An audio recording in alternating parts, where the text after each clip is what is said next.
전화위복이라는 이 단어는 화가 복으로 변하고 위기가 기회가 되게 되는 아주 좋은 일이랍니다. 우리가 참 삶에서도 이렇게 재앙이라든지 아니면 위기가 닥치는데 이게 참 놀랍도록 바뀌어서 되는 경우, 제가 우리 여러분도 잘 아는 그 레미 제나볼의 빅토르 위거의 작품 레미 제나볼을 보면은 이 장발장이 그 고난 속에서 좋은 만남을 이루잖아요. 그리고 그 다음에 그걸 계기로 통해서 이 사람의 도덕적 성숙을 이루고 또 삶이 바뀌어지는 일이 일어납니다. 이게 전화위복, 이건 정말 드라마나 소설에서만 나오는 그런 이야기일까?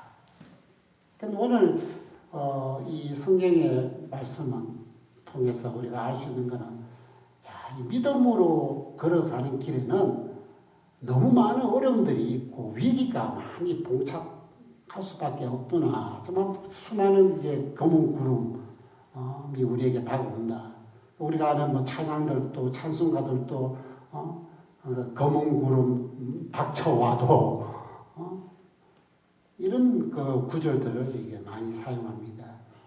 그런데 이곳에서 중요하게 이제 믿음 붙들고 이렇게 나아가면 이렇게 놀랍게 실버 샤인이 위복이 되더라.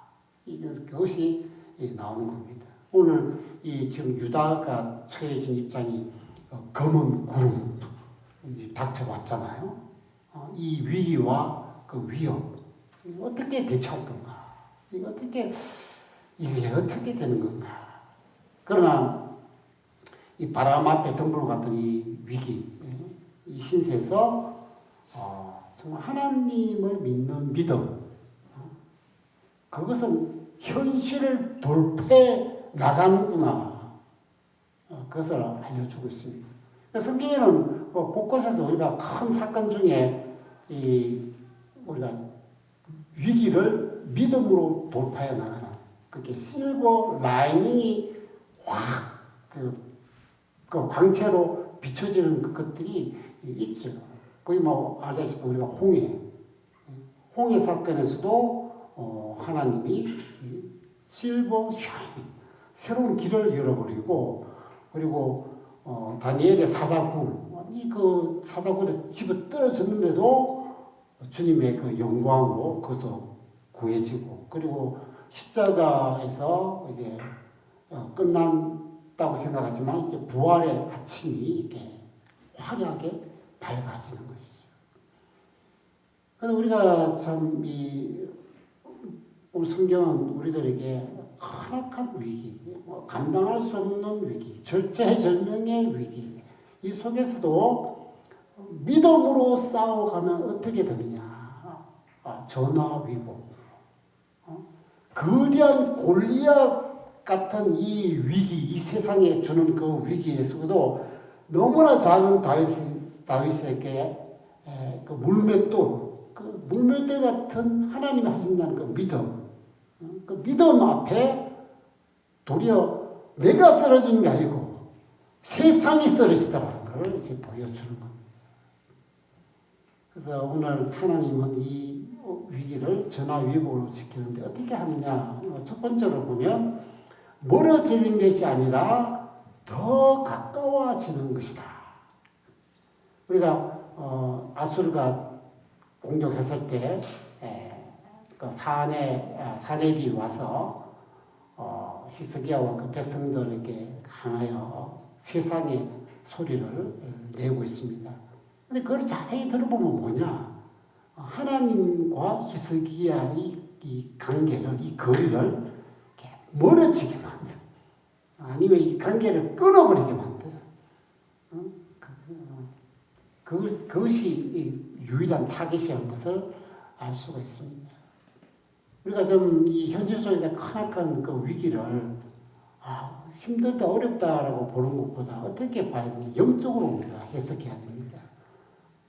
이 세상에 많은 유혹과 시험은 결국은 하나님과의 내 관계를 가깝게 만드는 게 아니고 멀어지게 만드는. 그러니까 신뢰와 붕괴되게 만드는 게 최종 목적입니다. 그래서 이 어려움 속에 믿어봤자 소용이 없구나. 내가 하나님을 섬겨도 따라가도 어쩔 수 없는 거구나. 하나님 따라가도 뭐 별게 있느냐. 이렇게 어렵게 힘든데 이게 최종 목적입니다.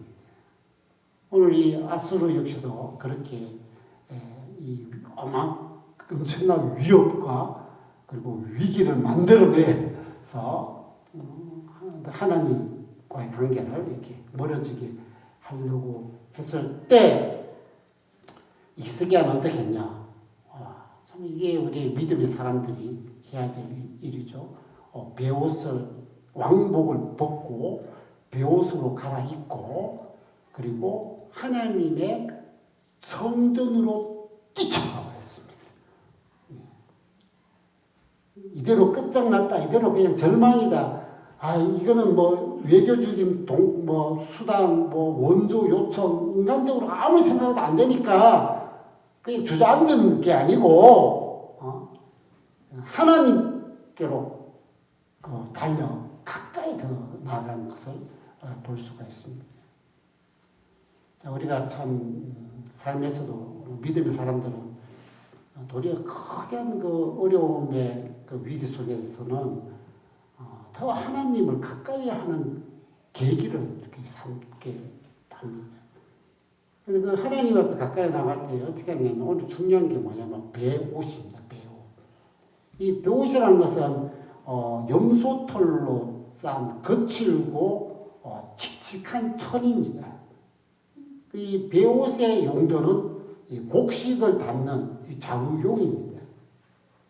사람이 이 베옷을 입다는 것은 뭐냐면 그 회개, 또 애통, 겸비, 낮춤이라는 그 의미가 있습니다. 그래서 오늘 히스기야는 왜 왕복을 찢고 베옷을 입었느냐? 이것은 우리가 그 모든 어려움들을 하나님 앞에서 해석해내려고 하는 자세이기 때문입니다. 그래서 이 어려움이 왔다는 것은 하나님이 뭔가 나에게 원인을, 뭔가 잘못된 것을 찾으시려는 것이 아닌가라는 자세를 갖는 겁니다. 그래서 우리 믿음의 걸음에서는 항상 이야기가 들려주는 게 뭐냐면 원인 없는 건 없다. 우연 없는 거는 우연이라는 것은 없다. 모든 것은 당연하게 일어나는 것이다. 그래서 우리가 어려움이 탁 닥치면 제일 믿음의 사람은 하나님 앞에 회개하는 마음으로 뭐가 잘못됐지? 내가 뭔가 하나님 앞에 잘못한 거지? 뭐가 어떻게 하나님이 보시기에 안 좋은 게 있었기 때문에 이런 게 아닌가라는 것을 찾는 겁니다. 우리 세계 역시도 바로 그 모습으로 나아간 것. 하나님, 우리 조상들이 잘못하고, 그리고 그 당시에 있는 그 유다 백성들이 수많은 우상 숭배, 그리고 하나님이 원치 않는 그 삶을 살아갔거든요. 그래서 하나님, 우리가 잘못했습니다. 지금 뭔가 잘못했습니다. 이거를 찾는 자세이고요. 그리고 여기서 두 번째 중요한 게 뭐냐면, 이 겸비한 자세. 베옷을 입고 하나님 앞에서 겸비한다는 거예요. 여러분, 겸비라는 게 이게 우리 신앙에서 얼마나 중요하냐. 오늘 어젠가 제가 어떤 세상에 일어났던 일들 중에 여기에 적용되는 그 사례가 있더라고요. 그게 뭐냐면 남성들의 상징인 질레트 면도기. 이 질레트라는 게 면도기가 이렇게 모든 남성을 내가 그 수염을 깎아 단정하게 만들겠다라는 라는 그러한 목적이 아니라 이 모든 남성들의 지갑을 노리는, 그래서 너희들이 우리 면도기에 안 쓰면은 뭐 쓸 게 없지 라는 자만과 그 교만에 빠졌다고 합니다.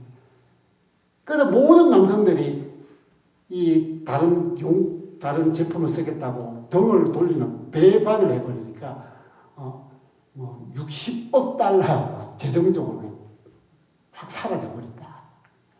그리고 우리가 살면서 이 유다 백성들도 마찬가지고, 우리가 살면서 뭔가 잘 되고 뭔가 인간이 살아갈 때는 항상 옆에서 사방에서 다가와서 우리를 올리는 게 있는데, 그게 뭐냐면 교만, 자만, 오만, 기만, 이런 것들이 있습니다. 그러니까 이렇게 우리가 되면은 이게 쉽게 말하면 교만과 겸비의 이것은 그냥 뭐 내가 잘났어, 내가 뭐 할 수 있어, 뭐 이런 것, 그다음에 겸비하면 그냥 아무 말 안 하고 가만히 하나님 잘못했으면 이런 게 아니고요. 이 겸비의 자세에는 가장 중요한 게 뭐냐면, 이게 지금까지 교만하면 내가 중심이 되는 거예요. 내가 판단, 내 생각, 내 계산, 내 중심, 이렇게 내 뜻, 이렇게 되는 거예요. 그 인간은 하나님이 교만하지 말라고 그렇게 강조하고, 성경에도 교만하면 넘어지면 아짜매라 하는 이유가 뭐냐면, 이거 자꾸 자기를 먼저 중심으로 자기 뜻을 추구하고 자기 욕망을 이루어내려고 하고, 그리고 하나님을 밀어내기 때문입니다. 그러나 겸비한다는 것은 하나님 앞에 하나님을 붙들고 하나님 중심으로, 하나님 시선으로 하나님 뜻을 이루는 방향으로 바꿔지는, 그리고 교만하면 하나님과 이 믿음의 관계가 너스해집니다. 그러나 겸비한다는 것은 하나님 아니면 안 된다고 꽉 붙들어 하나님의 신뢰의 선언입니다. 그래서 이렇게 겸비의 자세에서 나오는 사람들의 고백이 있죠. 그게 뭐냐면, 나는 아무것도 아닙니다. 그래서 이거를 총집합해가지고 어떤 분이 찬양을 만들어냈더라고요. 그래서 이번에 유명한 한국의 가수 유열이요, 심각한 병을 얻었다가 나중에 이게 미러클로 고쳐졌어요. 이분이 불렀던 이 찬양이 이거예요. 나는 아무것도 아닙니다. 완전히 겸비한 자세. 여기에 보면 뭐라고 되어 있느냐? 하나님의 사랑이 없으면 나는 아무것도 아니고, 하나님의 지혜가 없으면 나는 아무것도 모르고, 하나님의 능력이 아니면 아무것도 못하고, 하나님이 생명이 주어지지 않으면 나는 한순간도 못 산다. 나의 생명 주님의 것이고 나의 모든 날도 주의 것입니다. 이렇게 고백을 하게 됩니다. 그래서 이렇게 하나님 아니면 안 됩니다 라는 이 신앙, 그래서 우리가 하는 시편 23편 다윗이 고백했잖아요. 여호와는 나의 목자시니 나는 부족함이 없으리로다. 이 가사의 내용이 뭐겠습니까? 늘 하나님 때문에 살았고, 하나님 때문에 지금 살아있고, 하나님 때문에 앞으로 살아갈 거다라는 것입니다. 그래서 우리가 이 전화위복에서 가장 큰 복은 뭐냐? 이 힘든 일, 이 큰 힘든 위기가 도리어 하나님을 더 가깝게 만들어주는 겁니다. 여러분, 우리가 하나님을 가까이 하는 게 세상에 쉽습니까? 제가 어느 교회에서 금요 철학 기도회 때 찬양곡을 하나, 찬송가를 제가 인도하기 위해서 평소에도 들었던 곡이 있고 한데, 그날 부르면서 제가 영적으로 깜짝 놀라고 충격을 받았어요. 그게 뭐냐면, 내 주를 가까이 하게 함은, 그게 내 평생 소원이 늘 찬송하면서 주께로 가까이 가렵니다. 왜냐하면 이 세상 모든 일들은 우리를 주님부터 멀어내게 만들어요. 이 세상 것들은 다 주님과의 관계에서, 주님과의 거리에서, 주님과의 그 삶의 그 길에서 계속해서 밀어내는 거예요. 그래서 정말 우리의 영혼의 소원이 뭐냐? 주님께로 더 가까이. 그래서 사도 바울은 히브리서 4장 16절 그러므로 우리가 긍휼하심을 받고 때를 따라 돕는 은혜를 얻기 위하여 은혜의 보좌 앞에 담대히 나아갈지라. 우리가 하나님 앞에 가까이 가는 것은 은혜의 보좌, 은혜로 살아가는 거예요. 우리가 하나님과 거리가 떨어지면 은혜 없이 살아가는 거하고 똑같다는 것이지. 그래서 우리가 이 전화위복, 하는 전화위복은 우리를 정말 하나님께로 더 가까이, 우리의 영혼에 소원한 것처럼 주님께로 가까이 갈 때 뭐가 일어납니까? 그게 은혜의 보좌예요. 은혜 때문에 살아가는 거잖아요. 그리고 두 번째로는 식어지는 게 아니라 뜨거워지는 것이다 라는 것을 알았습니다. 그리고 철로 역정을 뭐 다 읽어보셨겠지요. 거기 더 필그림스 프로그레스, 이게 그 주인공 이름이 크리스찬이죠. 어느 날 해설자의 집에 들어갔을 때 하나의 환상을 보게 됩니다. 한 방에 불타는 화로가 이렇게 활활 뜨겁게 타오르고 있어요. 그런데 한 사람이 계속 거기에 물을 끼얹어 불을 끄려고 합니다. 그러나 불은 끄지지 않고 계속 타오릅니다.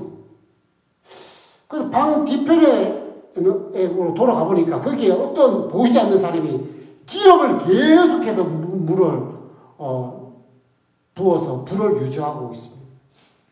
이런 우리가 믿음은 이런 화로의 불처럼 뜨겁게 타올라야 됩니다. 이 성도의 믿음, 구원의 확신, 하나님과 향한 사랑과 열정. 우리가 연인 관계도 뭐 부부 관계도 이야기하지만 사랑이 식었어. 사랑이 식었어 이러잖아요, 그죠? 우리 신앙에서도 이 믿음을 식어버리게 하는 일들이 있다는 겁니다. 그래서 그거 뒤에는 이 악한 마귀가 끊임없이 이게 우리의 믿음을 끄트려 버리려고 하는, 쉽게 만들려고 하는데 그 물이, 사탄이 붓는 그 물이 어떤 거냐면 낙심, 또 의심, 절망, 박해, 고난, 실패, 죄책감, 자기 정죄, 이런 물들입니다. 우리 삶에서 이런 물들이 얼마나 많습니까? 지금 히스기야 앞에서도 자기 이 믿음의 이 화로를 향하여 얼마나 거대한 폭포의 물이 막 쏟아지고 있지 않습니까? 근데 낙심될 거 아닙니까? 현실 속에서 그리고 절망이 다가오고 이 고난이 눈앞에 확 펼쳐지고 이때 히스기야는 어떻게 했느냐? 그냥 그대로 꺼진 믿음의 불을 잡고 그냥 눈물 흘리며 끝장난 게 아니고 이거를 다시 더 타오르게 하고 싶은 마음으로 누구를 불렀느냐? 선지자 이사야였습니다. 우리 선지자는 건 하나님의 사람, 또 하나님의 말씀을 전하는 도구지 않습니까? 왜 이사야를 이렇게 찾았느냐? 이사야를 붙들고 찾느냐라고 했을 때는 이 감당할 수 없는 이 위기의 짐을 하나님께 맡기려고. 그래서 그는 환난과 책벌과 능욕의 날이라 그렇게 이야기했어요. 이 말을 합치면 뭐냐면 너무 심적으로 영적으로 감당할 수 없는 일이 지금 내 앞에 펼쳐진 거예요. 그래서 그는 이 일을 뭘로 비유를 하냐면 해산하는 산모, 고통이라고. 산모가 끔찍한 해산의 고통이 있다고 하는데 그게 고통 수치로는 8에서 10승 정도의 수준이라고 합니다. 그래서 이번에 제가 한번 산모의 그 해산의 고통을 어떻게 해서 그렇게 아픈가 이렇게 한번 찾아보니까요. 첫 번째는 뭐냐면 자궁 수축, 강한 근육 수축이 일어나는. 그렇게 근육이 이렇게 수축이 되는 거예요. 우리가 저도 운동하다 보면 수축 막 지가 나면 얼마나 아픈지 막 그죠? 그리고 예, 자궁 경부 계대 조직이 찢어지는 통증이 난답니다. 여러분 근육 조직이 찢어지는 통증이 막. 근데 그걸 넘어서서 골반과 신경을 그 태아가 신경을 눌러서 발생하는 통증. 여러분 신경이 눌려본 적 있습니까? 우리 뭐 진영제도 지금 디스크 신경 뭐 근데 이게 팍팍 서버려요. 이 고통이 막 왔다가 갔다가 이게 해산의 고통이에요. 근데 오늘 이 히스기야는 이 고통이 해산이 이 엄청난 막 힘적으로 미칠 죽을 것 같고 막 한데 이게 끝나지 않는다는 거예요. 아기를 태어나야 이 고통이 끝나는데 힘이 없어.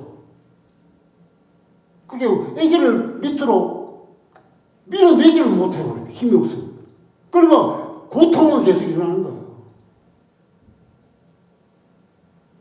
이때 이런 어마어마한 고통 후에 우리가 사람들 울부짖잖아요. 뭐 펑펑 뭐 울부짖고 괴로워. 지금 히스기야가 그런 상태. 여러분 히스기야 믿음의 왕이 이런 상태니까 이 하나님밖에는 이 통증의 종지부를 찍어주실 분이 없다라고 생각해서 하나님 앞에 이사야에게 보내서 하나님 여기서 이 말씀에 여러분 찾아볼 수 있는 세 가지 반복되는 단어가 있어요. 그게 뭐냐면 하나님입니다. 우리가 다니엘서에도 우리가 한국 교회 성도들이 기도원이나 또 교회에서 주여 상청하겠습니다라고 하잖아요. 그래서 우리가 주여 하는 이게 원래 다니엘서 9장 19절에서 나왔다고 합니다. 여기 보면은 주여 들어소서, 주여 용서하소서, 주여 귀를 기울여 행하소서. 이게 뭐냐면 이 다니엘이 이스라엘 포로에서 해방될 그 희망의 메시지부터 하나님 반드시 우리를 자유로 구원을 이루어내달라고 기도의 가의 막스로 영혼을 쏟아질 때 탄식할 때 나온 기도. 그래서 한국교회 성도들 너무 하죠. 우리가 주여 상청할 때 그냥 주여 이렇게 안 하죠. 주여. 우리 옛날에 여러분 기도원 안 가보셨지만 어느 기도원에 가면요 산이 막 메아리 치고 오는데 어떤 한 여자 집사님이 얼마나 뭔가 막 고통과 괴로움과 탄식이 일어나는지요. 여러분 그 산에서 주여 비명 소리를 탄식 소리를 막 터져나오는 소리로 질러요. 오늘 이 히스기야가 뭐라고 하냐면 당신의 하나님 여호와 살아계신 하나님 여호와 당신의 하나님 여호와. 이게 뭐냐면 하나님 다 알고 계시고 하나님 이 모든 것은 하나님과 연관되고 하나님밖에 해결책이 없다는 거예요. 우리가 참 기도할 때도 우리가 평상시에 조용조용 기도할 때 있지만 너무 괴로우면 주여 지금 이 히스기야는 우리가 기도할 때는 어떻게 해야 되냐는 여러 가지 나오지만 간절하게 하라는 게 나옵니다. 간절하게. 오늘 이 히스기야는 하나님 다 보면은 뭐냐면 하나님 다 듣고 아시지요. 당신의 하나님 지금 다 보고 다 하고 듣고 있었지요. 여러분 우리가 안다는 건 얼마나 중요한가 모르냐. 하나님 몰라요. 내 심정 몰라요. 이게 아니라 하나님 내 심정 다 알죠. 그래서 우리가 중요한 게 뭐냐면 우리 하나님은 내가 너를 아노라. 이게 요한복음 10장 14절에 나온 구절 중에 이렇게 있습니다. 나는 선한 목자다. 나는 내 양을 알고. 얘기 안다는 것은 그 심정, 그 모든 형편, 모든 처지 하나님이 내가 너를 안다라고 했을 때는 너의 형편 다 안다. 너의 지금 일어나는 일 다 안다. 그리고 내가 포기하고 너 삶을 책임져 줄게라는 그런 뜻입니다. 그리고 이사야는 이 모든 일이 하나님과 연관되었지 않습니까? 그러니까 우리가 일어나는 일들은 하나님과 연관되어 있습니다. 지금 유다라는 나라와 여호와 하나님은요 따로 떨어지는 게 아니에요. 이게 하나로 함께 붙어 있는 거죠. 근데 지금 하나님이 욕을 얻어먹고 있는 거죠. 능욕을 당하고 있는 거죠. 너 하나님이 능욕 당한다는 건 뭐냐면 유다 자체도 어떻게 합니까? 유다자들도 조롱당하는 거예요. 옛날 우리 식민지 때 뭐 일본이 조선을 얼마나 우습게 여겼습니까? 조선이라는 나라를 우습게 여기고 짓밟았고 그 다음에 조선 사람을 뭐라고 불렀죠? 쪼생쟁이라고 했어요. 이게 뭐냐면 낮추고 차별하고 멸시하는 의도인 거예요. 그래서 하나님이 살아계신 하나님 아닙니까? 살아계신다는 것은 모든 걸 통치하고 그리고 결국은 하나님이 원하시는 뜻대로 이루어가시는 그 하나님이 영광을 받으셔야 되는데 이렇게 된다는 것이죠. 그리고 마지막으로 히스기야부터는 하나님은 결코 가만히 계신 분이 아니라는 거예요. 오늘 여기서 견책에 나오는 거예요. 하나님은 옳고 그름, 의와 불의를 반드시 짚고 나간다는 그런 침묵하지 않는 하나님이 우리에게 우리가 믿는 하나님이요 가만히 아이고 나도 어쩔 수 없어 나도 미안하다 나도 해결할 수 없네 그런 게 아니고 하나님은 이 모든 의와 불의와 이런 억울함과 잘됨에 대해서 반드시 바로 잡게 해결해 주시는 분이다. 그래서 우리가 이 전화위복이 어려우면 우리 믿음이 그냥 다 깨지고 주저앉고 식어버린 게 아니고 도리어 이것이 더 강하게 하나님을 찾게 만들고 하나님을 붙들게 만들고 하나님밖에 없다고 하나님이 알고 다 이루어 가실 것이라는 확실함을 더 강하게 주는 겁니다. 그리고 마지막으로 우리가 보면 막힌 것이 아니고 뚫리는 것입니다. 여러분 요나 컴플렉스라는 게 있죠. 열린 문으로 들어가지 않고 스스로 문을 닫는 현상입니다. 이거 참 이 기도의 문이 닫혔다. 여러분 기도의 문이 이렇게 우리가 기도하기 싫죠. 기도해도 무용론에 빠질 수 있고 기도해도 안 되는데 기도해봤자 이게 뭐냐면 기도의 문이 닫히는 거예요. 우리가 살면서 왜 기도의 문이 닫힐까? 제일 가장 큰 건 뭐냐면 외부 환경에 의한 스트레스입니다. 엄청난 이 스트레스. 이 지금 감당할 수 없는 이 현실의 압박에 그냥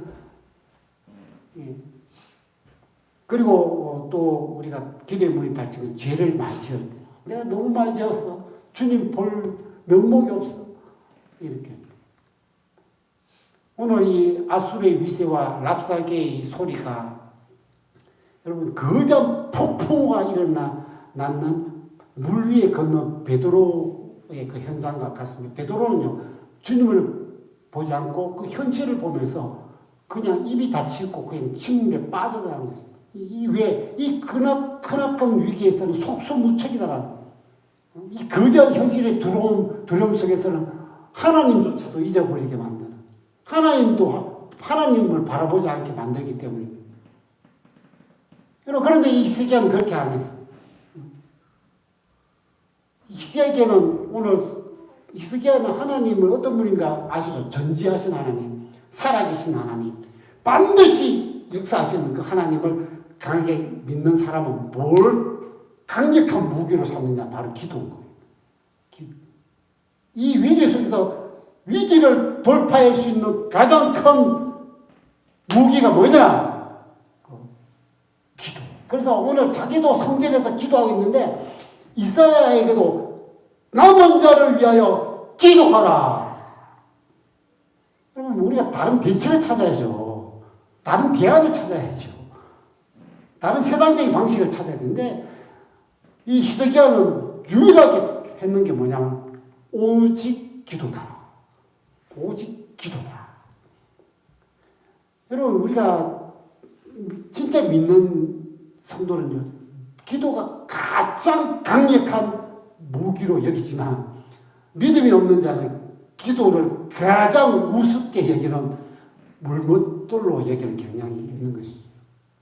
왜 기도냐? 기도는 하나님을 움직이게 하기 때문에. 여기서 우리가 참 하나 짚고 넘어가야 될 게 뭐냐? 야, 우리가 뭔데 기도만 하면 하나님이 움직여. 근데 이거를 우리가 좀 더 깊이 생각해야 되는데 왜 하나님은 기도하면 하나님 내가 듣고 내가 해결하겠다라고 하실까? 그러면 하나님은 마치 우리에게 우리가 램프 속에 진영인가라고 하잖아요. 근데 하나님이 여기에 우리에게 주신 깊은 의미가 깊은 영적인 진리가 담겨져 있어요. 왜 하나님이 내가 기도하면 움직여? 하는데 뭐냐면 우리가 하나님은 기도하는 우리에 대해서 아주 비중을 두기 때문에 그리고 우리가 하는 기도는 당연히 비중이 있다는 거예요. 그게 어디에 나오냐면 예수님이 절망하지 말고 낭만하지 말고 기도하라는데 뭐라고 돼 있냐면 아버지와 아들이 이야기를 해줍니다. 그래서 하나님은 아버지고 우리는 너무나 사랑하는 자녀라는 거예요. 근데 자녀가 배고파 죽겠다고 하는데 아버지가 뱀을 줄 수 있느냐. 그래서 왜 우리가 기도냐면 하나님과 관계가 되어 있기 때문에 하나님은 아버지고 우리는 너무 어린 자식인 거예요. 여러분 아버지 된 사람들 다 알 거예요. 자식이 배고픈 거 못 보지요. 자식이 잘 안 되는 거 가슴이 찢어지죠.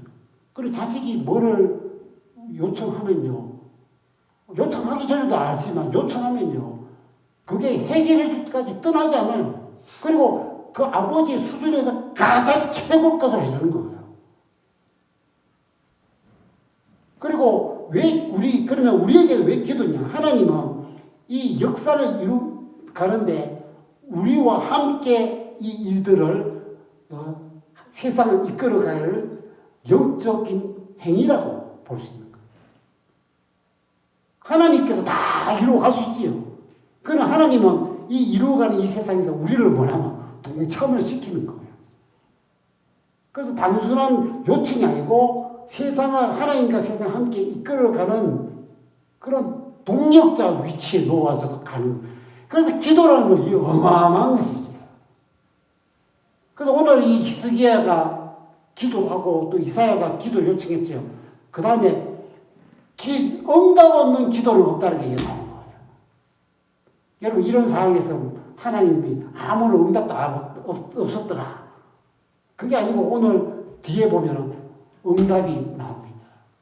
그 응답이 구절 나오죠. 이 응답에서 보면요. 야, 참 하나님께서 응답을 이렇게 해주셨는데 뭐냐면요. 가장 중요한 게 뭐겠어요? 하나님께서 히스기야야 마음인 거예요. 그리고 그 백성들 뭐라 하냐면 지금 히스기야의 그 마음에는 거대한 폭풍에서 시달리는 우리가 폭풍에 시달리는 배 있잖아요. 우리가 고통 속에 밤낮으로 고통스러워 정신적으로 육체적으로 고통스러워. 근데 하나님이 가장 먼저 응답이 뭐냐면은 그 파도치는 그 폭풍에서 고통으로 디비지고 구르고 하는 그것을 잠잠하게 만들어. 두려워하지 말라. 잠잠. 하나님의 응답은요, 우리의 영혼을 굳게 붙들고 믿음으로 잠잠하게 평안을 주는 것. 이 세상 그 어떤 것도 감당할 수 없는 하늘의 평안으로 이 표정. 그 기스전 이 말 듣고 마음 편해. 여러분 우리도 삶에서 얼마나 많은 어려움이 있겠나? 고통스럽고 어렵고 할 때 하나님은 말씀으로 또는 깨우침으로 갑자기 마음이 평안. 근데 우리 믿음의 사람들은 찬양을 평안에 대한 찬양을 불러요. 왜? 근데 그 평안의 찬양을 자세히 들어보십시오. 내 영혼 평안해. 내 영혼 평안해. 물결이 쳐도 평안해. 우리가 평안할 때 평안이 아니고 물결 치고 난리 나고 지금 평안할 수 없는 상태에서 평안이 지금 되는 거예요.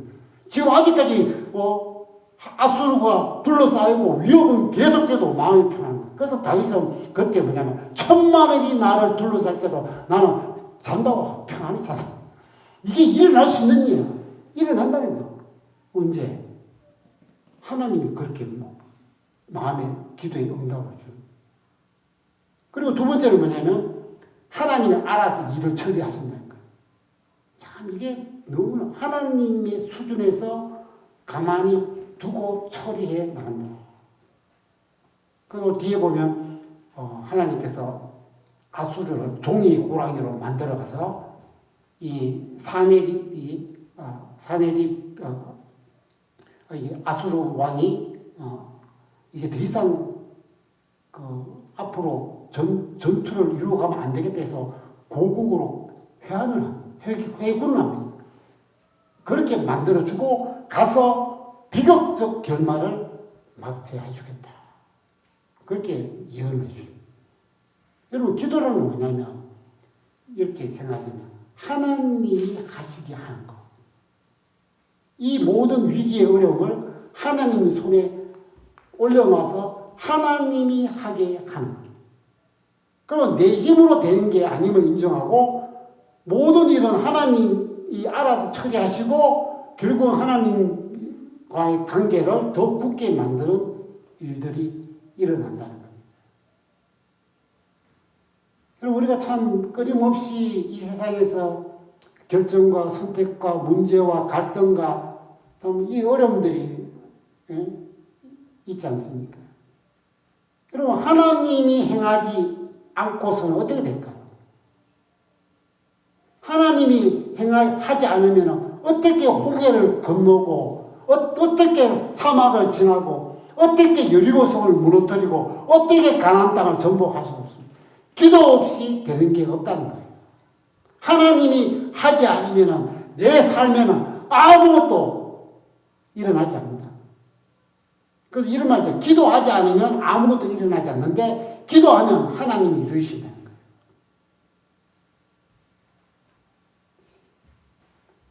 사랑하는 성도 여러분, 우리가 수많은 믿음의 사람들이 걸어가는 길은 검은 구름이 항상 닫혀 왔습니다. 근데 거기서 어떻게 했냐? 믿음으로 돌파해 나갔습니다. 그때 검은 구름 뒤로 뭐가 보입니까? 실버 라인이, 은빛 가장자리가, 전화위복의 은혜가 뒤에서 기다리고 있더라는 거예요. 하나님은 반드시 여러분 각자에게 크나큰 엄청난 그 위기 속에 반드시 전화위복, 화가 복이 되고 위기가 기회가 되고 슬픔이 기쁨이 되고 절망이 소망으로 만드는, 그래서 수없는 검은 구름을 계속해서 뚫고 나가게 만들어 줄 줄 믿습니다. 그 하나님 늘 바라보며 붙들고 늘 기도하면서 나가는 저와 여러분 되시기를 축원합니다.